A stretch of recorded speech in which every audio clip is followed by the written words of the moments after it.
अस्सलाम वालेकुम मेरे प्यारे फ्रेंड्स, कैसे हैं सब। उम्मीद करती हूँ सब ठीक होंगे और अपनी लाइफ में बहुत खुश होंगे।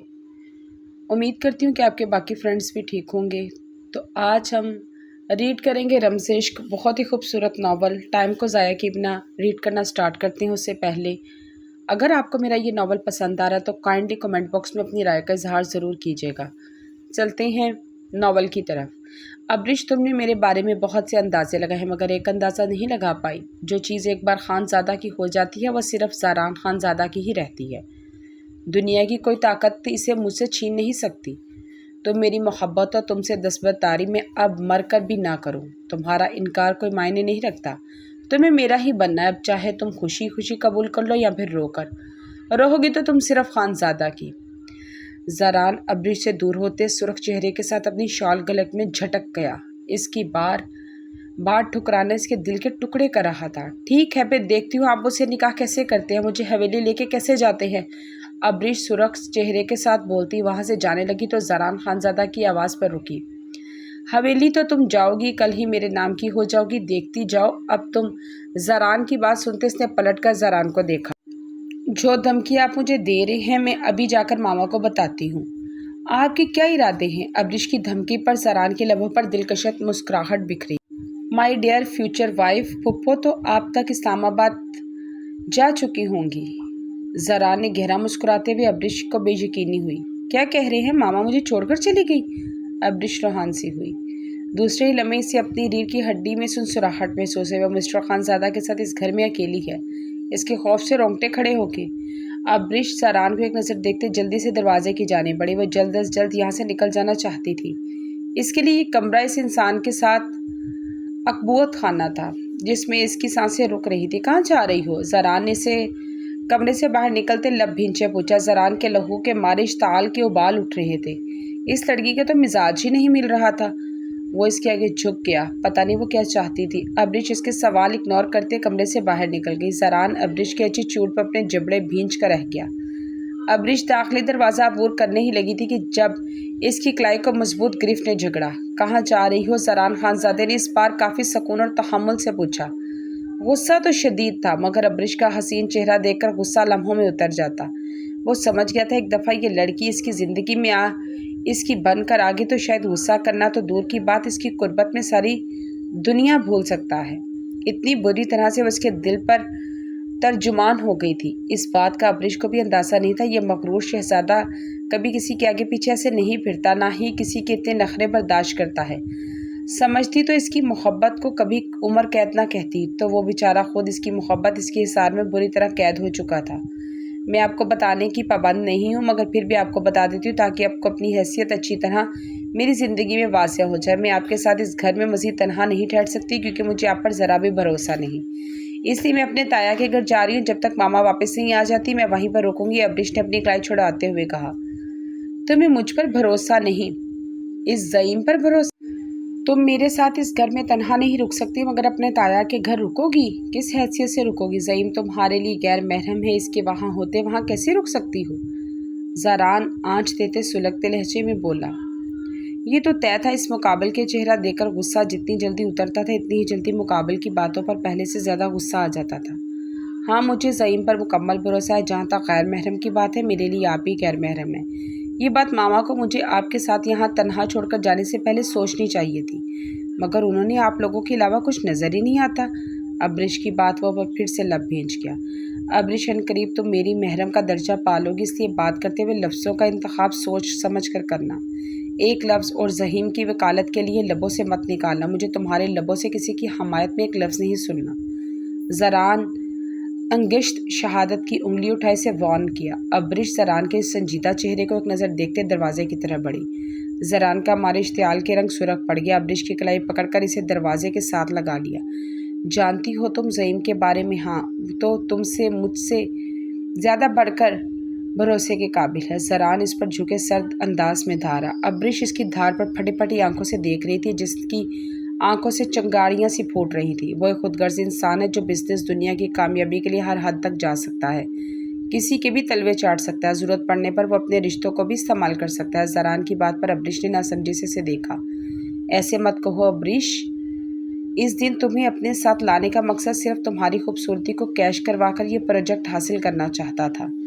ज़रान, आपका दिमाग ख़राब हो चुका है। आप सिर्फ ज़ईम को मेरी नज़रों में गिराने के लिए इतनी घटिया बात कर रहे हैं। शर्म आनी चाहिए ये सब कुछ आपको कहते। अब्रिश ज़रान की बात काटते हुए नागवारी सी चल आई।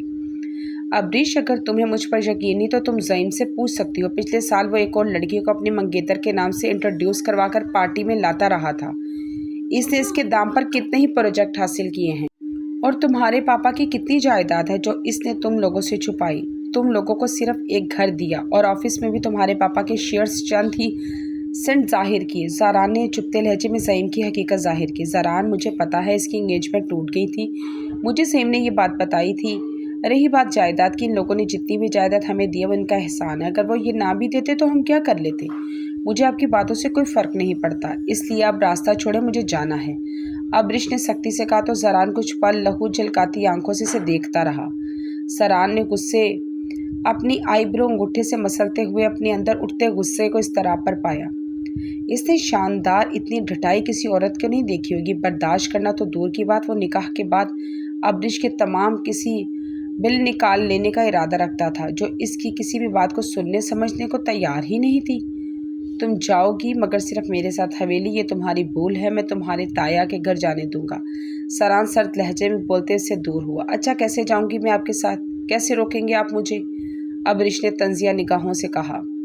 ज़रान को देखते हुए अपने सीने पर हाथ बांधे ज़रान ने इसके अंदाज पर अपनी मुस्कुराहट दबाई। जाने मन, तुम एक खानज़ादा को बहुत हल्के ले रही हो। कोई बात नहीं, एक दफ़ा मेरे निकाह में आ जाओ, फिर तुम्हारे लबों से अपने हर हुक्म पर जी कैसे निकलवाता हूँ, तुम बस देखती जाना।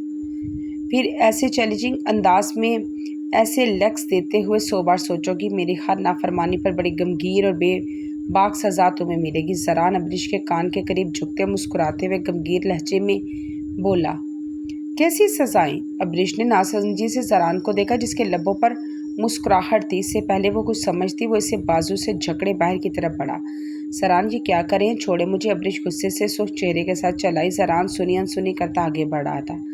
अब्रिश इसके साथ घसीटती हुई जा रही थी। गेट के पास रुककर ज़रान ने एक नज़र इसे देखा, दूसरे पल अपनी शाल उतारकर अब्रिश को अच्छी तरह उड़ाई, इसलिए बाहर की जानिब बढ़ा। अब्रिश अपनी कलाई छुड़ाती हुई चीखी। ज़रान ने इसके चिल्लाने पर सर्द नज़रों से उसे घूरा। आवाज़ मत निकालना अब्रिश, वरना आज की रात हवेली तो नहीं पहुंच पाओगी मगर कब्रिस्तान ज़रूर पहुंच जाओगी। ज़रान की धमकी पर अब्रिश ने बेयकीनी से ज़रान को देखा जो बिल्कुल संजीदा था। ज़रान इसकी बेयकीनी नज़रों की परवाह किए बगैर अपनी गाड़ी का दरवाज़ा खोलते से गाड़ी की फ्रंट सीट पर धकेलता हुआ ले गया। खुद जल्दी से ड्राइविंग सीट पर बैठ गया। दरखशा, इतना टाइम हो गया, आज मर्दान खाने में चाय क्यों नहीं भिजवाई अभी तक? अमीना खानम ने गुस्से से ऊंची आवाज़ में दरखशा को पुकारा। खानम भी, चाय कहाँ से बनेगी, सारा दूध ज़ाया हो गया है। दरखशा ने अमीना खानम के पास आते हुए जवाब दिया जो इस वक्त ज़नान खाना के लाउंज में बैठी थी। क्या मतलब दूध ज़ाया हो गया है? 10 किलो दूध मंगवाया था जिसमें रात के लिए खीर भी बनना था। दरखशा की बात पर हैरत ज़दा होते ज़रीना खानम ने जवाब दिया। हमने इतनी मेहनत से 10 किलो दूध उबाल कर रखा था। हूर भाभी किचन में आया तो हमने इसे 10 लोगों की चाय बनाने को कहा। हूर भाभी ने 10 किलो दूध वाले पतीले में पूरा चाय का पत्ती का डिब्बा डाल दिया। बताओ हम चाय कहाँ से बनाएं? 10 किलो दूध में पूरा किलो चाय का पत्ती डाल दिया। अब इस चाय को पकाते पकाते हमको रात हो जाना। दरखशा ने मुँह बगाड़ते हुए कहा। हूर के किचन में आने से इसका काम बहुत बढ़ गया था, इसलिए वो अच्छी खासी तपी थी। हूर भाभी को तो कुछ नहीं आता, चाय कैसे बनती, प्याज कैसे काटते हैं, प्याज का छिलका उतारे बगैर वो प्याज काट रहा था, फिर अपनी उंगली भी काट डाला। हम किचन का काम कर लेगा, हूर भाभी को रहने दें, हमें इसकी ज़रूरत नहीं। दरखशा ने मुँह बनाते हुए कहा।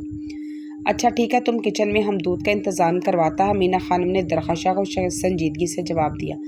दरखशा मुँह बनाते चली गई। ये लड़की क्या पागल है जिसे इतना नहीं पता कि 10 आदमी का चाय बनाने के लिए कितना दूध इस्तेमाल होता है? चलो मान लेता है भाभी इसको नहीं पता होगा, मगर इतना बड़ा पतीला तो नज़र आया होगा, इसमें किलो पत्ती डाल दिया। हम कह रहे हैं भाभी ये लड़की ज़रूरत से ज़्यादा मासूम है या फिर ज़रूरत से ज़्यादा होशियार? ज़रीना खानम ने नागवारी से कहा। इसमें होशियार होने वाली बात कहाँ से आ गई? वो बच्ची कॉलेज में पढ़ते, इसे नहीं पता होगा, सीख जाएगी आहिस्ता आहिस्ता। अमीना खानम ने आहिस्तगी से कहा। कॉलेज में तो हमारी बच्चियां भी पढ़ता है, बहारे, अबीर बावर्ची खाने में काम भी करता है, इधर कितनी मुलाजमाएं, मगर हमारी बच्चियां हर काम करना जानता है। वो लड़की कहता है कि इसका बाप बहुत गरीब था, वो बहुत गरीब है, इसका कोई नहीं। ایسی لڑکی تو زمانے کی ٹھوکریں ہی سب کچھ سکھا دیتا ہے، اسے تو ہر کام آنا چاہیے تھا۔ گل سے جان چھڑوانا اس حسین بلا میں ہمارا بچہ ارحم کی جان پھنس گیا۔ ارحم پر بہت ترس آتا ہے، بیچارہ پریزے کو کتنا یاد کرتا ہوگا۔ ابھی صبح بھی وہ فون پر پریزے کا پتہ لگانے کا کہہ رہا تھا۔ سنا ہے کہ پری گل اور پریزے برکت خان کی حویلی میں نہیں ہیں۔ روزینہ خانم کی بات پر امینہ خانم کی آنکھوں میں آنسو آ گئے۔ ارے بھابھی آپ کیوں روتا ہے؟ ارحم پریزے کا پتہ لگا لے گا۔ زرینہ خانم نے امینہ خانم کو تسلی دی۔ ہم تو ہر نماز میں اپنے بچے ارحم کی خوشیوں کی دعا مانگتا ہے۔ پریزے ہم کو بہت یاد آتا ہے۔ گل جیسا بھی تھا مگر پریزے کا ماں تھا۔ جو بھی ہوا اس میں سب سے زیادہ نقصان پریزے کا ہوا۔ ارحم اسے یہاں سے لے کر آئے گا مگر وہ اپنی ماں سے تو دور ہو جائے گا۔ امینہ خانم کا لہجہ بیکا تھا۔ ارحم خانزادہ جو داجی سے ملنے کے بعد اپنے کمرے کی طرف بڑھا، سب کی باتیں سنتا چند لمحے کے لیے رکا، پھر سر جھٹکتا اپنے کمرے کی جانب بڑھ گیا۔ ارحم خانزادہ اپنے کمرے میں داخل ہوا تو نظر کمرے میں ڈریسنگ مرر کے سامنے کھڑی حور پر پڑی، جو اپنا ہاتھ پکڑے بری طرح سسک رہی تھی۔ ارحم کو دیکھتے حور نے جلدی سے گھبراتے ہوئے اپنا دوپٹہ ٹھیک کیا۔ ارحم کی نظریں اس کے ہاتھ پر پڑی تو اس کے انگوٹھے سے خون بہہ رہا تھا۔ ارحم نظر انداز کرتا ڈریسنگ روم کی طرف بڑھ گیا۔ ڈریسنگ روم سے وائٹ شلوار قمیص آف وائٹ مردانہ شال اوڑھے باہر نکلا۔ کمرے میں حور کی دبی دبی سسکیاں گونج رہی تھی۔ ارحم کے کمرے میں موجودگی کی وجہ سے وہ اپنے آنسو پر قابو پانے کی ناکام سعی کر رہی تھی، مگر شدید تکلیف کی وجہ سے اس کا درد سسکیوں کی صورت میں کمرے میں گونج رہا تھا۔ پورا بدن ہچکیوں کی زد میں تھا۔ کہاں سہتے اس نے اتنی دردیں اور اتنی تکلیف؟ اب شاید یہ درد اور تکلیف اس کا مقدر تھی۔ ارحم حور کی درد سے بھری سسکیاں مکمل طور پر اگنور کرتے ڈریسنگ مرر سے اپنا موبائل اور گاڑی کی چابیاں اٹھانے کے لیے بڑھا تو حور ارحم کی اتنی نزدیکی پر یکدم گھبرا گئی۔ خون بہتے ہاتھوں سے ہی دوپٹہ ٹھیک کیا جو سر سے پھسل رہا تھا۔ یکدم حور کو زوردار چکر آیا۔ کل دوپہر سے کھانا نہیں کھایا تھا۔ اب انگوٹھے پر کافی گہرا کٹ تھا۔ خون کب سے بہہ رہا تھا، رکنے کا نام نہیں لے رہا تھا۔ نکاحت اور ارحم کے خوف سے آنکھوں کے آگے اندھیرا چھایا۔ اس سے پہلے وہ چکر کھا کے گرتی ارحم خانزادہ نے اپنی مضبوط باہوں میں سنبھالا۔ ارحم کے سینے کے ساتھ لگی حور نے خوف کے عالم سے ارحم سے دور ہونا چاہا۔ حور کے انگوٹھے سے بہتا خون ارحم کے وائٹ شلوار کو بھی داغدار کر گیا، جسے دیکھتے حور کی رنگت مزید خوف سے سفید پڑی۔ آئی ایم سوری، مجھے پتہ نہیں چلا مجھے کیسے چکر آ گیا۔ حور نے دوپٹہ اچھی طرح ٹھیک کیا، دوپٹے میں لگے بیڈز زخمی انگوٹھے کو مزید زخمی کر کے۔ حور اپنے انگوٹھے کو دیکھتی بری طرح سسک پڑی، جس کے گہرے زخم میں دوپٹے کے بیڈز بہت زور سے لگا۔ ارحم اپنی شان پر لگا خون دیکھ کر لب بھیج گیا۔ اس کی وائٹ شال پر کافی خون لگا تھا۔ اسے اندازہ ہو گیا تھا کہ حور کا ہاتھ کافی گہرا زخم ہے، جسے وہ ڈر کے مارے ہاتھ بھی نہیں لگا رہی تھی۔ حور کی شرٹ اور دوپٹے پر بھی کافی خون لگ چکا تھا۔ وائٹ ماربل پہ بھی جگہ جگہ خون کے قطرے گر رہے تھے۔ ارحم نے نظر اس کی طرف دیکھا اور دوپٹہ سر پر اوڑھے بری طرح رو رہی تھی۔ شدید تکلیف اس کے چہرے سے عیاں تھی۔ ارحم نے اس کا زخمی ہاتھ پکڑنے کے لیے اپنا ہاتھ آگے بڑھایا تو حور بدحواس ہوئی، 2 قدم پیچھے ہوئی۔ ابھی تک مقابل زخم ہی تو دیتا آیا تھا، زخم پر مرہم رکھنے کی امید نہیں تھی، اس لیے خوفزدہ ہوتے سرعت سے اپنا ہاتھ پیچھے کھینچ لیا۔ میں دیکھ لوں گی۔ حور نے اپنا ہاتھ پیچھے کرتے اپنی کرسٹل براؤن گہری شفاف آنکھیں ارحم کی سرد آنکھوں میں گاڑی، پھر اسی لمحے اس کی آنکھوں کے سرد پن سے گھبراتے نظریں جھکا لی۔ ارحم نے اس کے خوف کو نظر انداز کرتے اس کے زخمی ہاتھ کو اپنی سخت گرفت میں لیا تو اب کی بار حور مزاحمت بھی نہ کر سکی۔ ارحم نے اس کا زخم کا معائنہ کیا تو انگوٹھے کا زخم کافی گہرا تھا، خون تیزی سے بہہ رہا تھا۔ حور کا ہاتھ بری طرح ارحم کے ہاتھ میں کپ کپا رہا تھا۔ درد سے زیادہ وہ سامنے کھڑا ستمگر سے خوف آ رہا تھا۔ وہ اس کا زخمی ہاتھ پکڑے سنجیدہ نگاہوں سے اس کے زخم کا معائنہ کر رہا تھا۔ ارحم کچھ پل اس کے زخم کا معائنہ کرتا رہا، پھر اس کا کانپنا محسوس کر کے اسے کندھوں سے تھام کر بیڈ پر بٹھایا۔ ارحم کے ہاتھوں کی نرمی محسوس کرتے حور اب باقاعدہ ہچکیوں سے رونے لگی۔ امید نہیں تھی کسی شفاق انسان سے کہ وہ اس کے ساتھ نرمی برتے گا۔ حور بیڈ پر بیٹھی اپنے زخمی ہاتھ کو دیکھ رہی تھی، دوسرے ہاتھ سے بار بار اپنا دوپٹہ ٹھیک کر رہی تھی جو سر سے پھسلتے کندھوں پر آ جاتا تھا۔ ارحم کا خوف اس طرح بہت بری طرح حاوی ہوا، اس کے دیے ہوئے حکم سے وہ روح گردانی کرنے کا سوچ بھی نہیں سکتی تھی۔ اسے کیا پتا تھا کہ کسی انسان کا لمس اتنا وحشی بھی ہو سکتا ہے، کسی کی قربت اتنی جان لیوا بھی ہو سکتی ہے۔ جو جان لمحوں میں لبوں پر سجا دے، وہ بھی اپنے محرم کی قربت۔ اس ایک رشتے کا سکھ پانے کے لیے اس نے اپنی زندگی داؤ پر لگا دی، مگر اب اس رشتے سے سب سے زیادہ خوف آتا تھا۔ ارحم نے لب بھینجے سے دیکھا جو اپنا دوپٹہ ٹھیک کرنے کے چکر میں اپنا انگوٹھا مزید زخمی کر چکی تھی۔ ارحم نے اس کے دوپٹے کی طرف ہاتھ بڑھایا اور ہور مزید خوفزدہ ہوئی۔ ارحم نے اس کے دوپٹہ نرمی سے اتار کر بیڈ کی سائڈ پر رکھا۔ ہور خود میں سمٹتے ہوئے اپنے زخمی لب کو کاٹتے نظریں جھکا گئی۔ بکھرے بال، سرخ چہرہ، کپ کپاتا وجود۔ ارحم کچھ پل اسے دیکھتا رہا، پھر ڈریسنگ روم کی جانب بڑھا۔ ڈریسنگ روم سے فرسٹ ایڈ باکس ہاتھوں میں تھامے وہ کمرے میں آیا۔ ہور کے قریب بیٹھتے اس کے انگوٹھے کے زخم پر کاٹن رکھ کر خون روکنے کی کوشش کی۔ ہور نے درد سے سسکی لی۔ تم تو میری سوچ سے بھی کہیں زیادہ نازک ہو۔ تمہاری شکل و صورت ہی نہیں بلکہ تمہارے طور اور اتوار بھی کسی ریاست کی شہزادی کے ہیں۔ ارحم نے اس کے خوبصورت چہرے کو دیکھتے گہرا طنز کیا۔ ہور بہتے آنسوؤں سے صرف اپنے ہاتھ کو دیکھ رہی تھی جو ارحم خانزادہ کے مضبوط ہاتھ میں تھا۔ شدید درد کے باوجود وہ اس کے خوف سے اپنا ہاتھ چھڑوا بھی نہیں پا رہی تھی۔ حیرت ہے تمہیں کوئی بھی کام نہیں آتا ہے، غریب باپ کی بیٹی کو چائے تک بنانا نہیں آتی، لگتا ہے اپنی خوبصورتی کے زخم میں کبھی کوئی کام ہی نہیں کیا۔ تمہیں لگتا ہوگا تمہاری خوبصورتی دیکھ کر تمہیں کوئی شہزادہ بیاہ کر لے جائے گا، تمہاری قسمت ایک وحشی ظالم کے ساتھ ہاتھ چڑھ گئی۔ ارحم خانزادہ نے بے دردی سے اس کے انگوٹھے کے زخم کا کاٹن کو دبا کر بڑھایا۔ وہ درد سے کرا اٹھی۔ مجھے کام کرنے اس لیے ضرورت نہیں پڑتی کیونکہ ہمارے گھر میں بہت سے شیف۔ ہور نے درد سسکتے ہوئے اپنے لب دانتوں میں دبائے۔